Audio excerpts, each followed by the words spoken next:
up, roosters? This is Anya and Ed again, and this is a Wild Take podcast, episode 1. Half an episode, 3/4. 3/4. So, this week, well, the last couple of weeks, we've had a few trips to look for sparrowhawk nests in preparation for our Wild Take license. If we get it. If we get it, which we apparently will find out in March. And I just kind of wanted to talk about several things that are relevant to that. Maybe we can start with kind of why we actually picked a sparrowhawk. Oh, right, okay. Yeah. So, why have we picked sparrowhawk? Considering that we actually haven't got a sparrowhawk where we work. So, why did we pick a sparrowhawk? Our license renewal forms came through from the National Parks and Wildlife Service, the license which allows us to work with birds of prey. And enclosed to that is another part of the form, which is a license to take a bird of prey from the wild. A peregrine, or a sparrowhawk, or a kestrel. And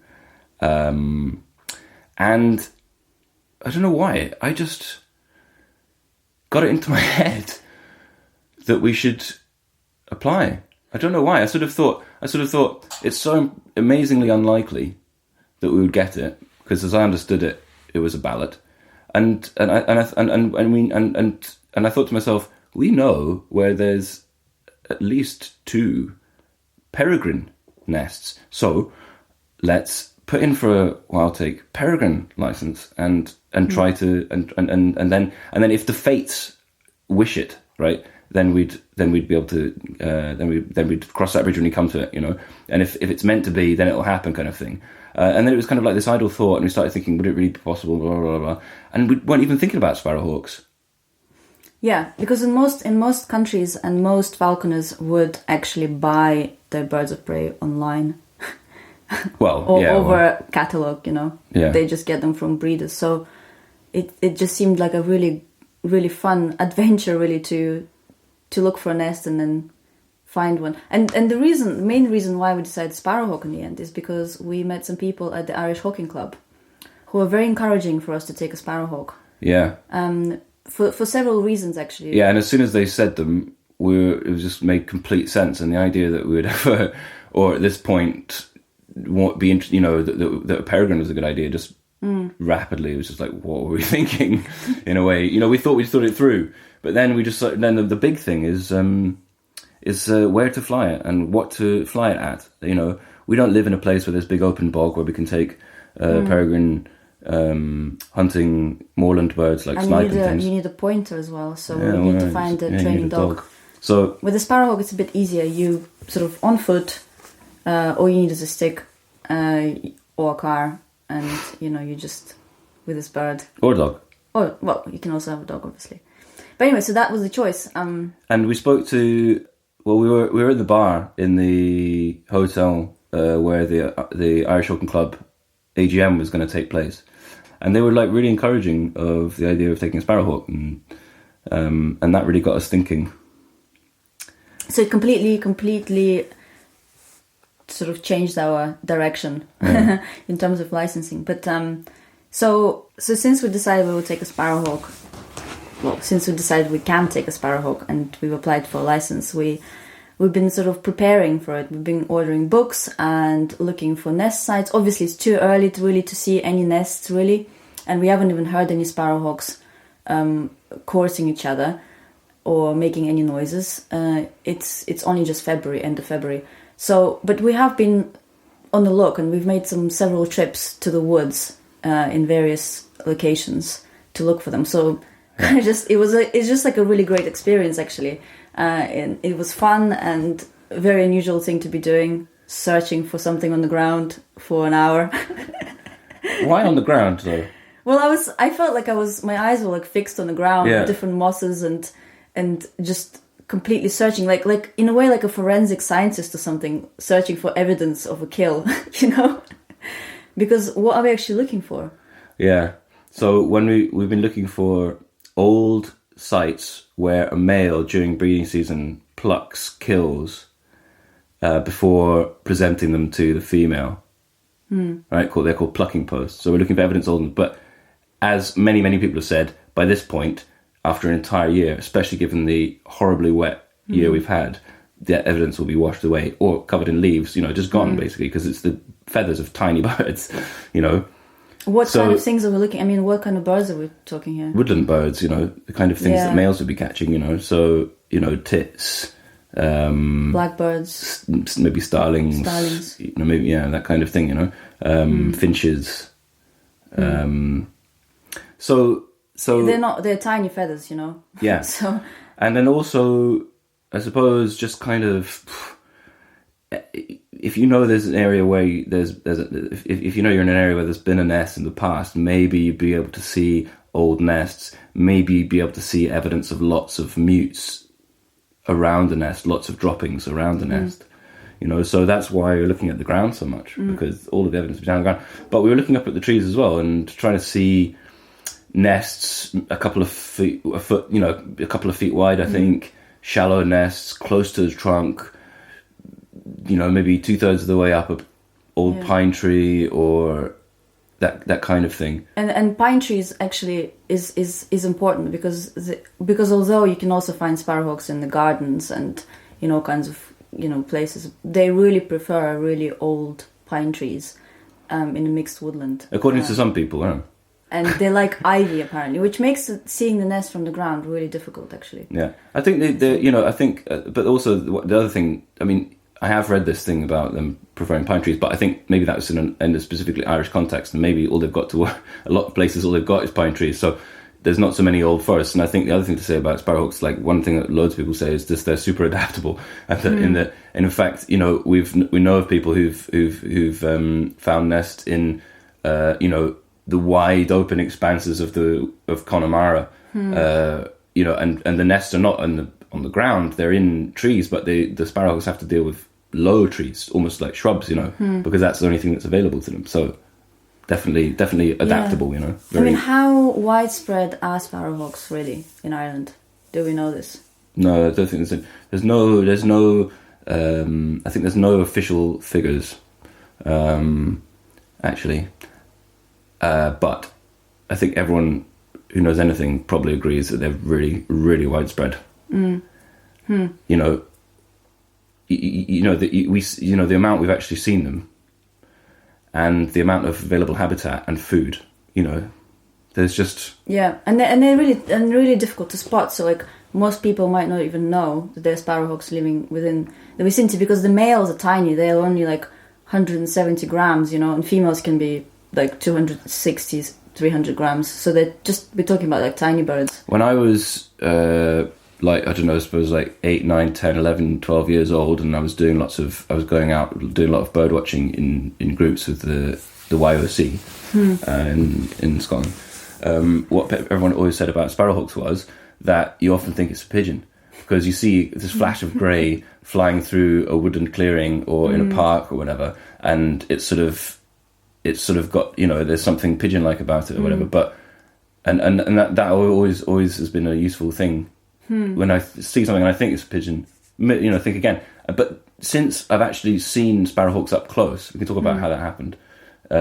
Since I've seen them up close, now I find it absolutely impossible to confuse a pigeon and a sparrowhawk. But as a kid, it's very, very useful. I remember the first time I saw one, I was in the Royal Botanic Gardens in Edinburgh.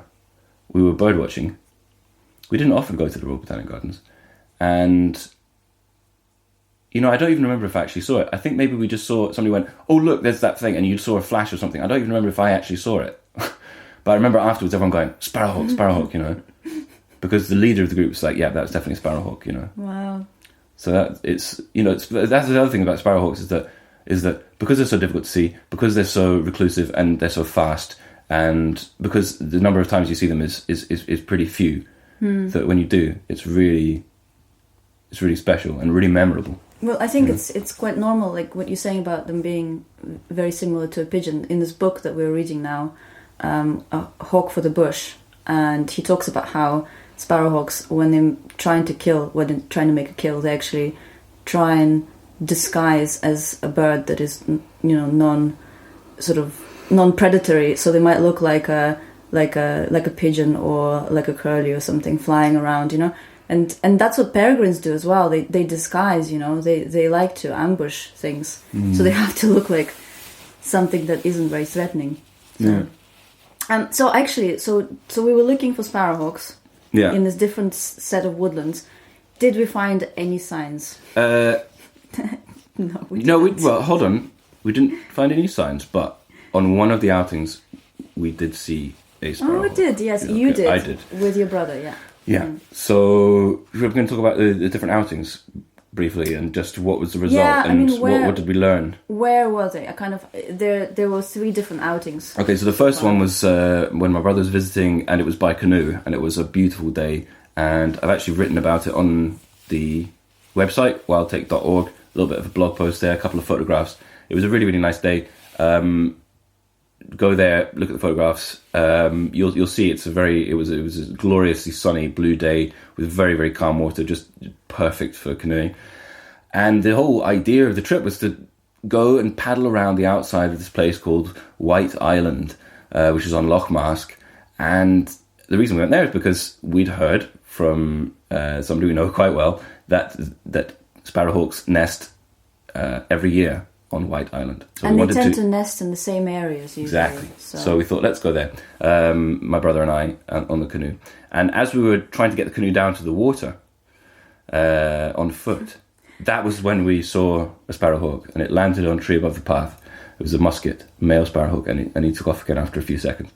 And then we didn't hear or see anything of any sparrowhawk. It's really remarkable that you managed to actually see one. I mean, they're so small and they just blend in with everything. You always see them incredible when you're not looking, or they just always take you by surprise. That's the thing. So that was the first trip, and it was sort of, it wasn't really much of a success, but it doesn't matter. It was a great day. It was great. It was. In fact, why am I even saying that? It was a great success. It was a wonderful, wonderful day. What about the next trip? Where did we go? So the next trip was again with your brother, and we went to the woodlands where we heard that there's a sparrowhawk nest somewhere, and people have heard them in a nest when they're chicks. It's probably like July time, I suppose June, July, and it's not far from Kelly's Cave in the woodland around where we live.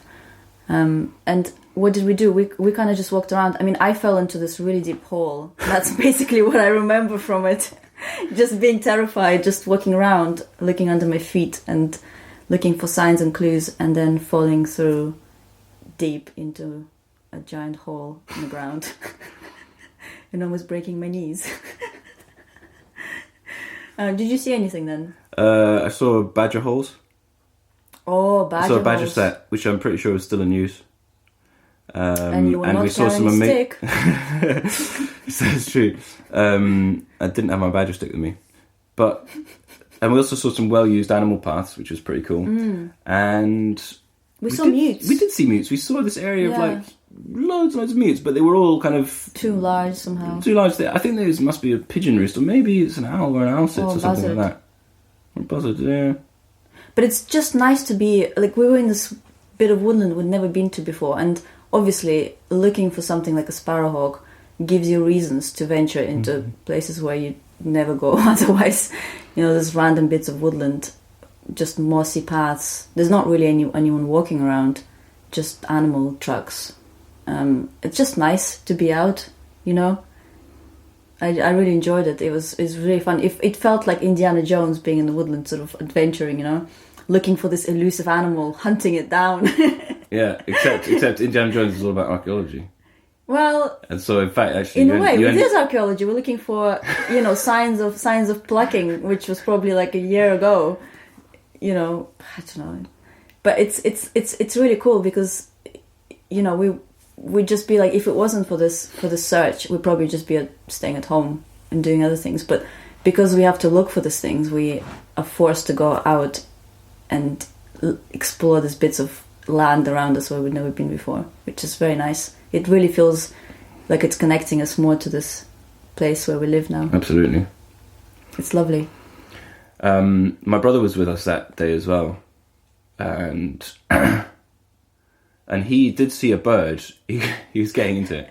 He saw a bird and he shouted through the woods. We'd spread out to find stuff, and he shouted to me, and then he as I got closer, he started describing this bird that he'd seen. And I realised as he described it that actually, I don't think we'd actually sort of talked to him about what a sparrowhawk looked like or what size it was, because as he was describing it to me, he was sort of saying something that was like larger than a crow, and I was like, it's larger than a crow. Jesus, I'd love to know what that was. Maybe it's a raven or something. But that was the only. That's great. He was looking for something, but he wasn't sure. I know, but that's our That's fault. the best. And you found a secret tunnel. So the comparison with Indiana Jones is quite appropriate, really, especially for you being such an amateur archaeologist. There were so many rocks and caves and rocks on top of rocks and little paths and excellent. It was great. It was good fun. But we didn't find anything. signs of a sparrowhawk nest or nesting area, unfortunately. But that's okay. It's still early days. I have to say it's quite unrewarding a lot of the time. I mean, it's great to be looking around, but you really feel like you're looking for something and you kind of know that you're going to fail. There's a quote in a book, one of the books we were reading recently. I think it was in the Ben Crane book about sparrowhawks, but it's actually not about. It wasn't about finding. Oh no, it was. It was about finding the sparrowhawk nest, and I think it's a quote from Roland Eustace, who says something like looking for a. Or it's in the context of looking for a lost hawk, but he compares it with looking for a sparrowhawk nest. And he says it's not like looking for a needle in a haystack. It's like looking for a needle in a haystack in a field of haystacks. It's just about finding the right haystack first of all, and we're right at the beginning of that process, So we're gonna need a lot of patience and a lot of persistence. So my question actually now is, like, we've had this outing, so we haven't seen much. Do you think we're going to find a nest? Yes, I do, but I'm not sure. I hope we find it in time. Okay, and I hope we find it in time to do something about it, and also I hope we find a nest that's accessible. Because that's the other thing, is that we want to find more than one. Because if we find one and we get up there and there's not enough chicks, we can't take one. How many chicks? If we get up there and we can't get to the branch because of some obstruction, or it's not safe, we have to go to another. I just have this image of like me climbing up a tree to this. Okay, so we found the nest, and I have this image of me kind of climbing up the tree. I'm absolutely terrified of heights, so I get there. It's like up at the very top of the canopy, which is probably not where they build nests, but anyway. And so I get there, and I'm just peeking over this nest, and there's a female sparrowhawk sitting down on her chicks, and she goes, "Nah!" and foots me on the face with her much, stick-like tiny little feet. Yeah. And I fall off the tree. Jesus, I'm getting nervous just imagining it. Yeah, this the hawk for the bush. He describes how to get chicks from the nest, because that's basically what people used to do in the past. They didn't have breeders; they had to go and find their own birds of prey and get them from the nest. He talks about how you've got to have some kind of like humper or a box to put the chick in, and they actually design special backpacks even with special compartments in it. Yeah. And he says, under no circumstances you should throw an unfledged chick from the nest. As if you would do that. As if you would do that, can you imagine? Anyway. Maybe if you're not too high and the ground is very, very soft. Yeah, but and it's an awkward climb, you might be tempted. You think, oh, he'll be fine, he'll just bounce, Yeah, it would be really hilarious. But yeah, so we looked for sparrowhawk nests and we didn't find anything. But we actually were able to spot them when we were not looking for them. Yeah. On several occasions. So first of all, one was when you were out with your brother in the canoe. Yeah. I spotted one on the way to work by bicycle. I was coming down the hill and I saw it near a derelict house with a bit of a sort of pine tree woodland around it. And the sparrow was a musket, I think. He was very close to the ground, hunting something. And he disappeared so quickly, and I just couldn't even see where he went because he was just so fast. And the second time I saw one in the woodland near the place where we work. And he came really close to my face, actually. He flew right past me. And again, he was very quick and elusive. So it seemed like you find them when you're not looking for them. Yeah. But... which is not very useful for us. Which is not very useful. Unless you could follow the one that every time you see one, if you could somehow follow it. I mean, that's Yeah. what, the ones we've seen here, we had one that crashed into the window of our house and then flew off. And we watched it fly, and it went first to the garden, our landlord's garden across the field. And then it flew from there across the valley opposite our house and went into that little stand of trees there. And we thought, oh, that's a good spot. So maybe, because it's going back to its nest, but who knows if that's where the nest was, Well, there must be nests around us, there are patches of woodland, small patches of woodland around. I think we probably will have more success once they actually pair up and start building nests. Yeah. Because then I think we'll see more activity, and there will certainly be a bit more display flights and maybe some more, vocal sort of interactions between males and females. Yeah. And there's not really any hurry to kind of find a nest now, so in a way, Yeah, we just need to keep... It's just nice to be exploring the areas where potentially we might be going back. I think it's... I sort of agree, but I still feel like we can't wait around. We need to use the bit of... We have a bit of daylight now after work. We have to use that to sort of at least scope out areas, and also, like, what if we found one in an area that's on somebody's land? We need to sort of ask permission if we can go onto it and stuff like that. So all these things would take time to... I mean, there are just so many things to think about, really, and it's overwhelming and scary. We're reading about lots of things now in books, and it's all very, very exciting. So I think that's all we have to say at the moment. We'll keep you posted on other... Well, we'll have another update soon. Yeah. About some other topics, maybe. Because obviously looking for sparrowhawk is not the only thing that is happening to us all the time here. Yeah, There's like a lot what of else? other things. Well, we've been hunting. We've been doing some lamping recently. Yeah. With a Harris hawk. Yeah. And... Yeah, it'd be some fun other to talk things. about what we've learned about that, and maybe next week we talk about... Yeah, we also kind of really would be really interesting to talk about this experience of tracking a tearsel, a male peregrine falcon, which happened almost a month ago. Actually, that was a very formative experience, I think, in many ways. And also the Irish Hawking Club and our field meets where we met lots of falconers. Yeah. And that was really, really great. So there's quite a few topics that we will come up in the next episodes. So So guys, thanks for listening. thank you.